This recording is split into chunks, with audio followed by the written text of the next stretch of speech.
Welcome back to Dane Harden Martial Arts on YouTube. This is lesson number 29 on Taekwondo at the red belt level. If you haven't already, please consider liking and subscribing, and make sure you review lesson 28 on Shinto. Let's take a look at the Hyung, Toigi, which is required at this level. Here's a diagram of the pattern. The Bokwon for Toigi pattern is left hand fist, right hand open. We start with a scoop block or GYUP maki, going to a spear hand strike to the groin. We do this on both sides. As I pull up, I cross block low, double punch, kick, punch, punch. I'm going to then slide up into a ready position. Next, we do a rather odd looking movement that's called a W block. The idea is that we're blocking a strike and we're also striking. So it's really block strike. Low block, grab head, smash head to knee, turn into a pseudo. Then we're going to kick and attack the eyes with spear fingers. We do that twice. Grab the groin and pull back, come through and stomp. Out to a song su, low yoke pseudo, and then scoop. Yoke pseudo, 1, 2, 3 scoops, finish with a punch. The key eyes are on the first movement, on the stomp, and on the last movement. Let's look at the Sinchong, or the applications.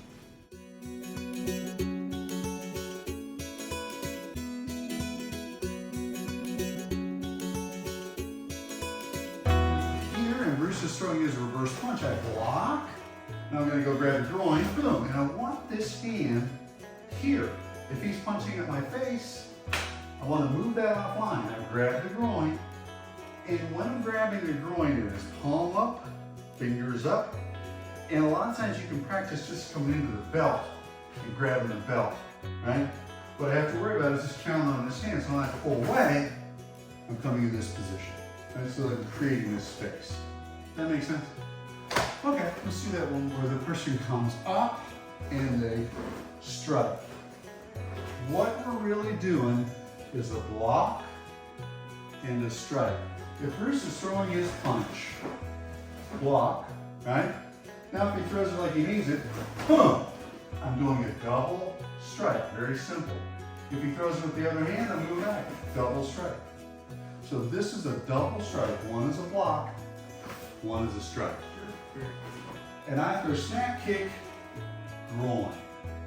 From that position, when I throw that snap kick, groin, spear fingers come into the eye, spear finger to the eye.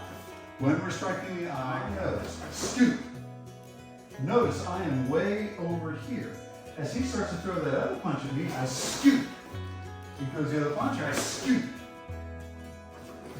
So it's that idea of moving myself offline. It's greatly exaggerated.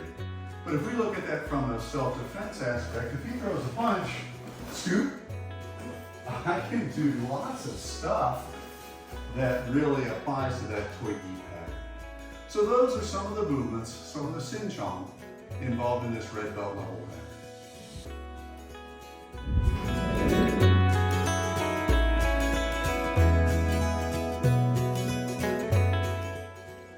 So in this section, we're going to introduce some of the basic kickboxing evasions.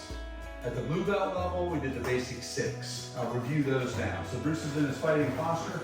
So the basic 6 strikes were jab, that was number 1. Cross, that was number 2. Hook, that was number 3. Hook, that was number 4. Uppercut, that was number 5. Uppercut, that was number 6. That's the basic 6 strikes. That was from the blue belt lesson. At this red belt lesson, we're going to teach the basic 6 evasions. The first 2 are rock back, step back. Rock back, number 2, step back. Let's take a look at those. He and I are here. I shoot a lead hand jab. That's it. He rocks back. Let's do that one again, the rock back.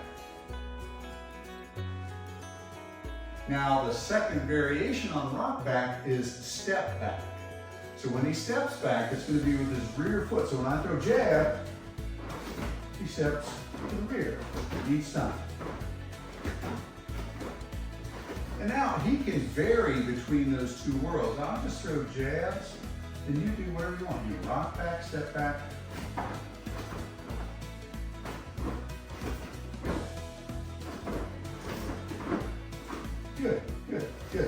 So now we're starting to get a little bit of automaticity to that movement. So number 1, rock back. Number 2, step back. Number 3 and number 4. Number 3 is lead hand redirect. Number 4, rear hand redirect. This guy's hands up. So lead hand redirect is that. Let's do it again. Number 3, lead hand rear. That's good, redirect. And now I'm going to do the rear punch. So I'm going to throw a punch with this hand, and he's going to do a rear redirect. Lead hand redirect, rear redirect. Lead hand, rear, good. Rock back, step back, lead redirect, rear redirect. Okay, so that's the basic 4. There are 2 more in this basic 6. So what you'll have is a skill set of 12 skills that are all really more boxing skills than they are kickboxing, but it's part of our curriculum. So these 2 are roll under drills. So I'm going to throw a lead hand jab, and Bruce can roll to the inside or he can roll to the outside of the arm. Inside, outside, roll. All right? So let's watch those. So I'm here, I throw the jab, he rolls to the inside, the jab comes back. I throw the jab again and he rolls outside, good. Inside, outside, inside, outside, inside, outside. Beautiful. Rock back, step back, lead redirect, rear redirect, roll outside, roll outside, and roll inside. Okay. So now we're going to put it all together. So I'm going to just throw this jab, and Bruce is going to, and he's basically going to rock rear, step rear, redirect, redirect, duck under, that's it. So now we can start to put all of this stuff together. And we'll do that on the next one. So in this section, we're going to look at circling drills. If Bruce is in his fighting stance posture, he's just sort of staying there. How many times have you seen this in a tournament where a guy is circling and Bruce just kind of stays in that position and you see this, or maybe they circle back and you basically get this guy that's kind of going around the dude. So if I want to prevent circling, if I'm trying to circle in this direction, Bruce will simply move in that direction and he cuts me off. Now what the camera may not be able to see, but what I can sense is that when that happened, I'm moving in on that line. Let's take a look at that.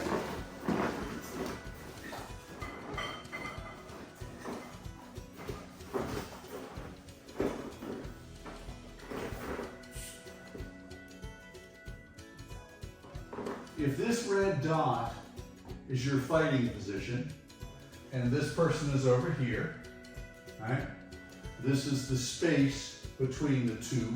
In Japanese martial arts, we call that the mai, right? The space. If Bruce is circling either this direction or this direction, I want to cut that line off by moving straight and by moving straight.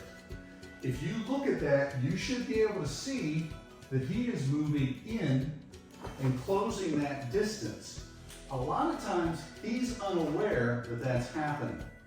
So if he is trying to circle my position, as he circles, go ahead, and I shift, he's already in range to where I can hit him. If we are here and he tries to circle, again, he's back in range. Let's go back to our original starting position. So Bruce, don't circle at all, just stay there. So if I'm in this position and I throw, I can't reach him. He starts to circle. He's already in range. It's this idea of cutting these angles on this diagram that is this principle of circle closure, CC, circle closure, closing the circle. Whenever he's trying to move and evade or trying to cut an angle, when I move on a straight line, he's moving towards me, and a lot of times they're not even aware they're doing it. So when you cut that angle, you create a difference in the range and you're able to hit him. That's your kickboxing lesson here at this red belt level, angle changes and closing the circle. Let's take a look at the classical Taekwondo fighting techniques, or what are called Hwating Gigyo. These techniques are the same for the red belt level as the 2006 recorded techniques. Let's take a look at those now. Technique number 1 is a tornado kick to a spin hook kick cross punch. The tornado kick is something that you'll need to practice because of its athleticism. Technique 2 is a rapid fire drill. We're trying to contract the gastroc muscle to allow the techniques to be rapidly shot, as done here. On technique number 3, we're introducing the idea of a heel strike and then a 1-2 punch. We're looking at shaping. You've heard me talk about shaping and positioning on previous videos. Let's look at that from the front. So a high roundhouse kick is coming to my head, drive heel, 1-2. On technique 4, we introduce the idea of this outside axe kick, back fist, skip side kick, reverse punch. Technique 5 is an inside axe kick to round kick 1-2 punch. So those are the classical fighting techniques for the red belt level in Taekwondo. So I have my hands up. Bruce is going to throw that lead hand jab. Block, strike. This is this motion coming straight in. From here, the elbow, I want to bump, drive my knee, follow through with my elbow strike again. Let's look at that one more time. Here comes the 1, 2, bump, knee, strike. Last time. So this is really not classical Taekwondo. This would be certainly more military CDT, combative kind of a technique. Very much a kickboxing technique. My hands are up, he shoots a jab, I bump, strike with my elbow. Here's his elbow, notice this hand, I'm hooking. I want to bump the elbow, that creates that step. If I pause here, he's going to turn and throw this hand, bang, right? So when I bump, I want to take this knee and drive into Bruce. That sets me up for this knockout punch. So this is technique number 2 in the kickboxing series. Again, these are defenses against a jab, right? They're kind of more like a CDT, a combat defensive tactics skill that you might learn in the military. So if I'm here and Bruce shoots his jab, I'm going to block it with my elbow strike. My knee is behind his knee. I'm going to do what's called the elbow bump. Boom. That turns him in that fashion. I'll elbow strike again. So I'm coming here against the head. Okay? So one last time. Jab, bump, strike, bump, bump. That's the technique. It's just that simple. I'm manipulating, going what's called upstairs, downstairs. And that Elvis motion, quite literally, is just bumping Bruce's knee with my knee and turning it away. That allows me to then come through with that elbow strike to his temple. So this is kickboxing technique number 3. So this is what's called the setup. I am trying to draw Bruce's attention to a target. Well, how do I activate that? You can activate it many ways. You can just slap somebody and now their hands are going to come up because they're guarding their face. If Bruce and I are in a fighting stance posture, I have to round this boom to the leg. If I really fire that, his body's going to kind of shift a little bit and he'll step back a little bit. Maybe he starts to come back up on the firing line. Boom, I hit that leg, move around a little bit. Boom, I hit that leg, move around a little bit. Boom, now I'm going through. Notice his body position. I went past that front leg and I literally struck into the back leg. Very high up, just underneath of the groin. Let's watch that one more time, real slow. I can't do these fast and hard, I'm gonna hurt my uke here. So we're here, bang, move around a little bit, bang, move around a little bit, bang, and going in. I roll that foot here, make him think and do exactly that. Boom, and I'm coming through. Out, and in. Out, and in. Probably seen that in some younger kata somewhere. So that is kickboxing technique. Principles called activation. If I take a needle and I stick Bruce in the shoulder with it, he's gonna go, ow, okay? If I sneak up behind him with a balloon and the balloon pops, he'll go, ugh. He'll have some sort of an active response. Does that make sense? So if he and I are in a fighting stance, I want to try to create an active response. It's going to start with this kick, boom, to this front leg. So it's a hack kick to the front leg. And as I do that, I'm going to actually reset and do it twice. So we would be here, boom, kick the leg, boom, I kick the leg. From here, immediately with my back leg, boom, I'm coming straight through. So when we look at that, 1, 2, 3, and moving in, where are my hands up? If he starts to shoot the jab, I can create motion, and now I'm in on top of him. I've covered and snuffed out a lot of his power. Knees here, coming up to the groin, I can do the Elvis. Lots of options.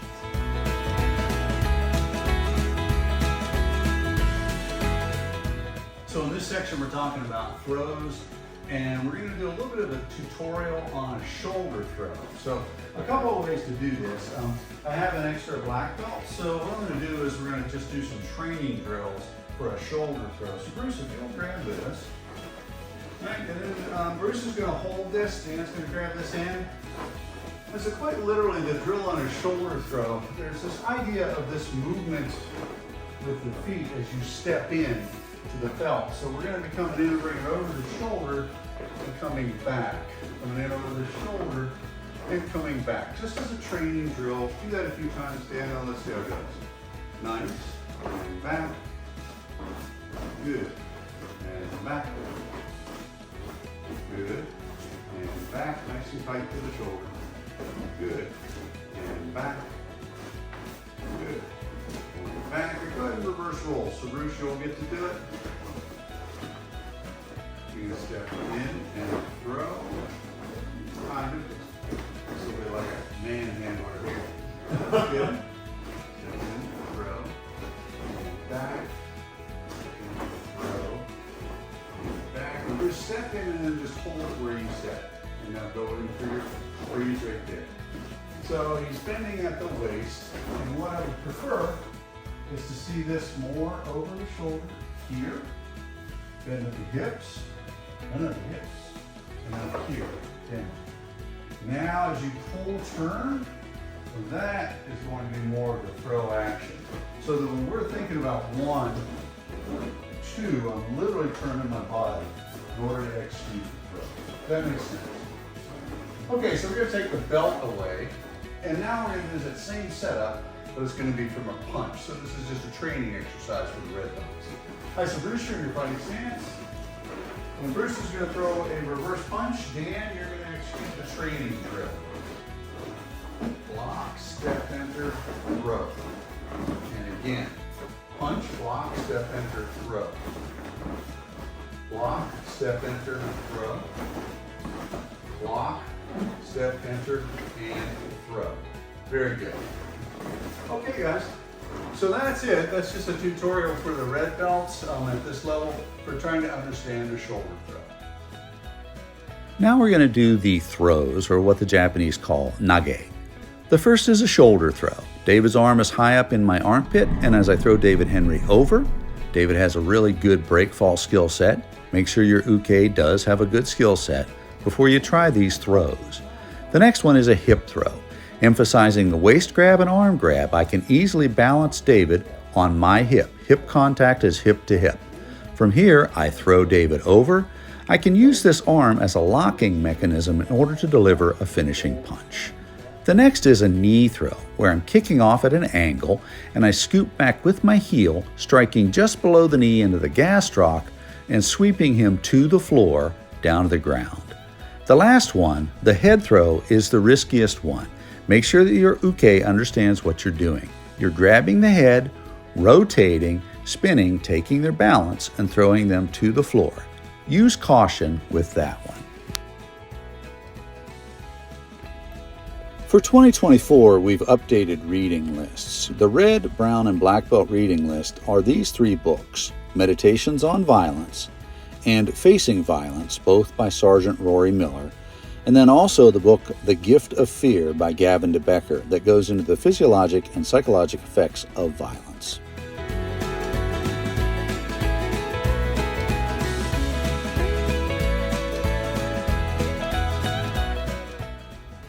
Let's take a look at the map. The darker states are the states wherein more handgun violence and handgun deaths occur. If we look at this closely, we begin to understand that about 54% of all deaths by handgun are self-inflicted deaths via suicide, certainly something that's common among soldiers. Whenever we look at these, we also have to consider the rise in incidents of mass shooter scenarios, which have skyrocketed in our country, and the training for those, run, hide, and fight, are certainly beneficial. It's always useful to take a course, like this course that we did, which was pellet training and weapons familiarization. We talked about basic stances and basic marksmanship, how to hold the handgun. We also had live handguns there so that we could teach students how to reduce a stoppage and how to perform functions checks on a weapon as needed. There was also trunk escape drills that we did by locking students voluntarily into trunks. We also taught them how to break zip ties and how to escape. Mike Wright, who runs a dog training area up in Abingdon, Virginia, brought his dogs by to show yet another layer of defensive posture by having well-trained dogs as a pet. Layers could also include bushes like rose bushes. Later on at the brown belt level, we're going to discuss knife fighting and also the ideas of pepper spray and or taser usage. Certainly oleocapsaicin resin works very effectively when sprayed in the eyes, as well as tasers. Here's an example of Army training with a taser. We can watch this now.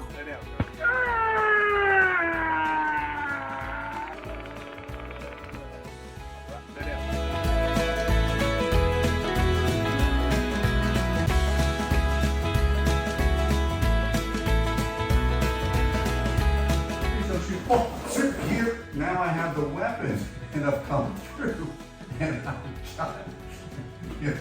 And I hit him in the nuts as I came through. All right, that's a blooper. Yeah, that worked. I'm sorry for that. Let's do it again. I'm gonna go fast. So Bruce has the weapon to my back. He's doing me a favor because it's in contact with my back, so I know where it is. I'm gonna bring my hands up. Please don't shoot. I bump here in strip and shoot.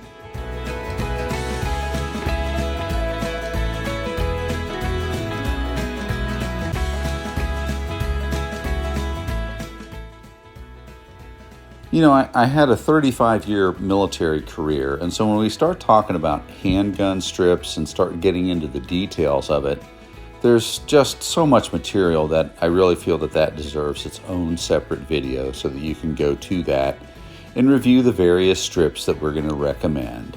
Over the years I've had so much experience with this, and I remember one of our combat tactical instructors saying that it took a mathematics professor to come up with the real answer.